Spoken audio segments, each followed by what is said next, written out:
Welcome back to the podcast. Yes, we are a day late. I'm not going to lie to you guys.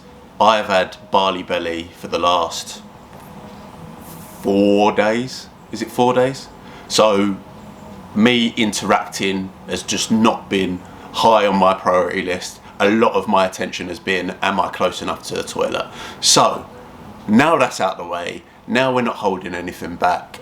Obviously, if you're on my email list just if you're on my email list, because I think I've only really told people about it on my email list. Last week, it could have been a bad week, but it wasn't. My tourist visa for Australia got rejected. Obviously, I want to go there because my mate's getting married. I got events like babies getting born, stuff like that.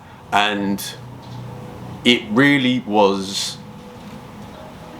a weird experience for me because, if I'm honest, I did not react in the way that I thought. Initially, yes, I cried my eyes out. I won't lie to you. I'm not too proud to say that I cry. It is a very rare occasion, but it obviously shows how much I care about the people that I'm going to see and Australia. I love the country. I love it. So I wanted to go into that this week, and I wanted the podcast to be around overcoming setbacks or how to deal with them. And a quote that I absolutely love that I heard the other day actually, and it really resonated with me, was often the only thing wrong with life is the way that we look at it. And in the moments after I was told that the visa was rejected was when the tears happened. But then a couple of hours later, I had time to reflect on where I was, what I was doing, how I feel myself. And the reality in my head, I was like, I am happy right now. I'm really happy in Bali. I'm really happy with how my work's going. I'm really happy with how creative I'm being. I'm really happy with my interactions with friends all over the globe now. So if the visa was accepted, how much would change in my life? Because I wouldn't be jumping straight on the plane. I did actually extend my visa in Bali the other day, so I'm here until the end of November at a minimum at the moment. But it was really interesting to look at it from that perspective, because something that I've come to realise in life is nothing is ever good or bad. And what I mean by that is, like, in a moment, yes, there are things that feel really good or really bad, but often things that seem bad at the time are the best things that have ever happened to me in my life. As I've referenced a number of times, wanting to commit suicide was without a doubt the greatest thing to ever happen to me, because over the last 4 or 5 years the direction of my life has completely changed, and I've understood that not a lot is more important, or nothing is more important than my happiness. Whereas before it was, I need to be at this point at this age so then I can do this, X, Y, and Z, like get a house, have kids, marriage, not in that order. There was a lot of pressure, and it was like, that's society, the way that society thinks you should act, and that's the way that I need to go, and the route that I need to go down. But then, as I say, when I wanted to commit suicide, it was a really big realisation that, one, no one was coming to save me. So if I wanted to get myself out of that headspace, yes, there's help along the way, but you have to be willing to do the work. And it's in the same sense, it's why I would never try and sell someone into my online coaching program, because yes, I will get you over the line, but you have to be prepared to do the work. And in the same sense with my mental health, yes, it's okay to, if you should go to counselling because that will make you feel better. No, it won't. Going to counselling alone will not make you feel better. Implementing what the counsellor says to you is what is going to make you feel better. Changing the way that your brain thinks about situations is what makes you feel better. And that is what the counsellor teaches you, or coping mechanisms, or different ways of thinking. So if you don't implement that, it's not going to change anything. So it hit me like a ton of bricks, as I say, the visa, when it happened. Then I had this reassessment of, am I happy where I am right now? Yes.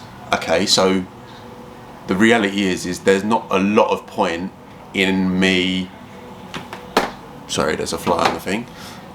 There's not a lot of point in me getting upset about it and struggling or getting into like a depressed state.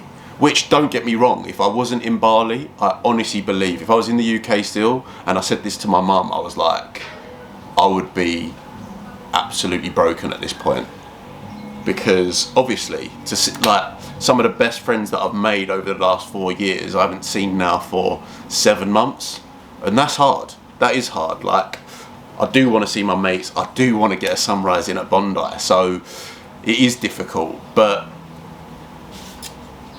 I think that what is also important to remember in these moments, in these low moments that you are going to have in your life, no one's life is always up. There's always challenges, always things that you didn't foresee. But what you need to remember, and a quote that I love, is that you've survived every single one of your bad days so far. So, although right now, and I'll go back to, nothing is ever good or nothing is ever bad. Like, let's say when you're in a relationship, yeah, can be the best feeling in the world. You're like, this is amazing. But then, ultimately, you feel good then, but then that relationship can come to an end, which is ultimately bad. Want to commit suicide? Bad. Sends me on this path that I'm in now. Good. Do you know what I mean? So, and as I say, a quote that I absolutely love is, you've survived all your bad days, and it's often the bad days that teach you so much about yourself. Now, first of all, obviously, as you know, I'm not a quitter. I genuinely believe where there is a will, anyone can find a way. You will find a way, like, and again, I go back to wanting to take my own life. I never truly believed that until that point, because when I was at that low, and I knew it was only me that could get myself out of it, I can't even put it into words. It was just a case of, you don't want to die, but you can't carry on living this way. So you need to find a way to get yourself and your mindset away from where you are. And that is why I literally attacked every single mindset habit that I could possibly do. Some fell by the wayside because they wasn't for me, but others, as you know, they are literally fundamental in every single day, because now I'm proactive about protecting my mental health. So where there is a will, there's a way. So I still have hope and belief that I will get to Australia at some point. However, I have survived all of my bad days, yeah, so far, and I will continue to do so.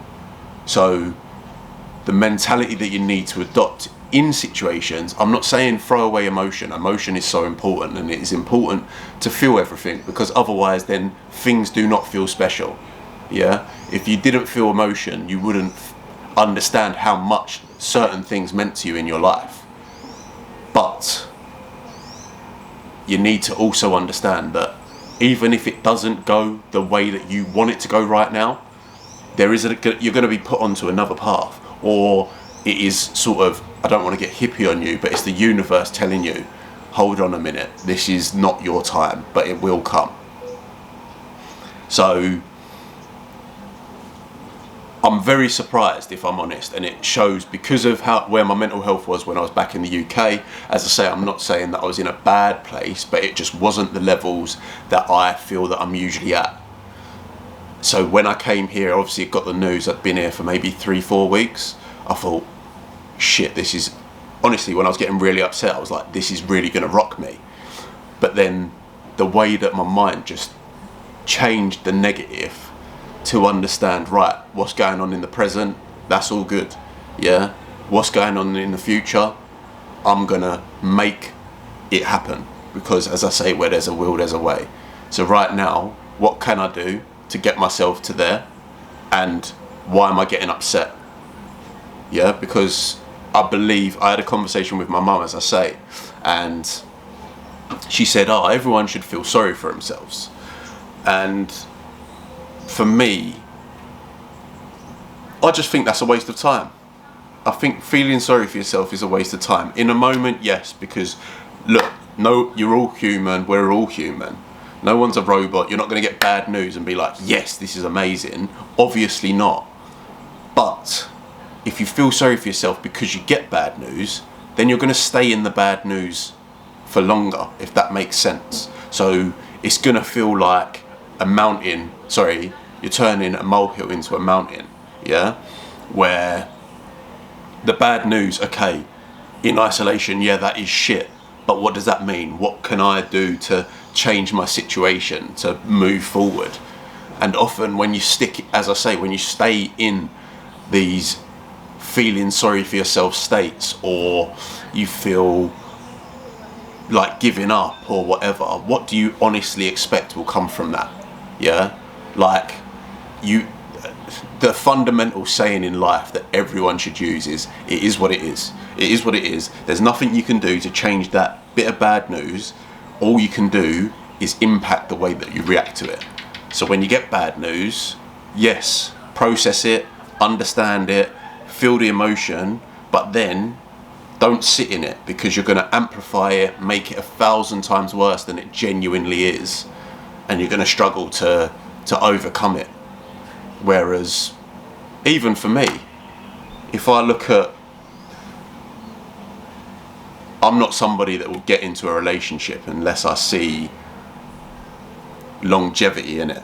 Like, I'm never going to get with someone where I think, this is a nice for now. But then if I look at the back end, or what happens after a really bad situation where those relationships have ended, so my second girlfriend, after that, I went on Love Island, moved to Australia, set up my business. My third girlfriend, when that ended, I put all of my attention into my business, and that just skyrocketed. The last girlfriend, I've moved to Bali. Do you know what I mean? So all of these bad situations have led to, I don't want to say something better, but ultimately that. Do you know what I mean? Happier places. So never look at a bad, and I think that a lot of people will be potentially listening to this and thinking, yeah, but how do you do that? And I don't know whether it is the way that my brain processes things, but that doesn't matter if it is or not, because all you need to understand is you've got two options: sit in a shit place of the bad, or work out how you can take that negative and just move it to a positive. Yeah? Maybe write a pros and cons list. I don't know.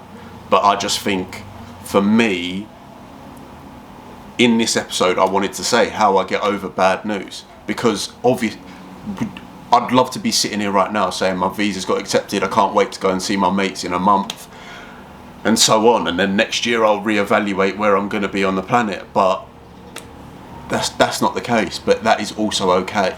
And as I say, I know where there's a will, there's a way. So it will happen.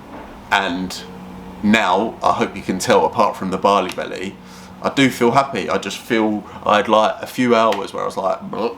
And my mum was ringing me up. Like, I can tell ever since that I went through what I went through with my mental health, any challenge that I come across, I get like this spidey sense from my mum where I know she's shitting herself worrying so much about me.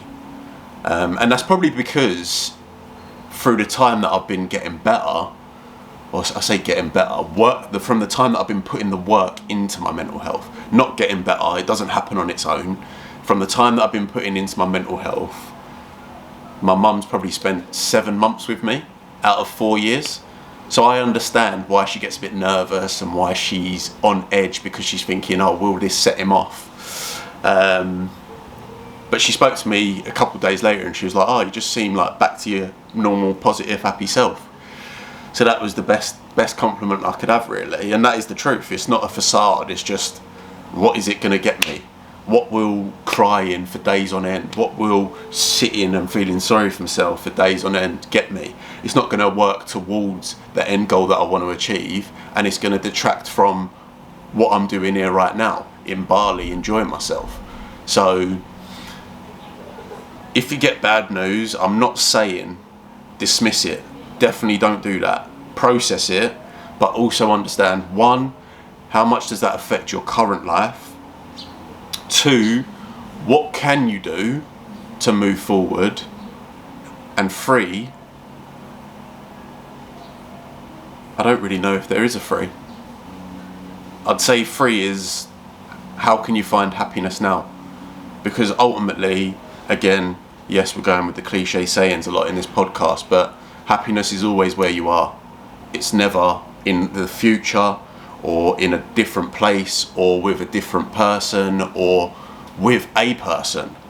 It's just where you are now.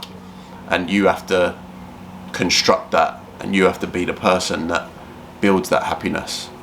So I want to finally say thank you to absolutely everyone, from the listeners on this podcast, the people in my DMs, people that replied to my emails about my visa and just wishing me well, telling me it's going to happen. I can't tell you how much that means to me, and it blows my mind, and I can't even express how grateful I am, because it's just nice to know that I'm being thought of, and I love you all. Obviously, like and subscribe this video. I want to become a big old YouTube star, not because I want to be a YouTuber, but because I think the message is sick. Also, if you're listening to this on Spotify or Apple, you know what to do. 5 stars, subscribe to the podcast. I'm going to be putting up a question box on my Instagram story probably tomorrow, asking for next week's topics. So I know I haven't done that this week, but I thought I'd give you a life update, as I thought it's quite relevant to a big moment that in the past would have really bugged my mental health. Whereas now, as I say, nothing is ever good or bad. It just is what it is. I'll catch you in the next one.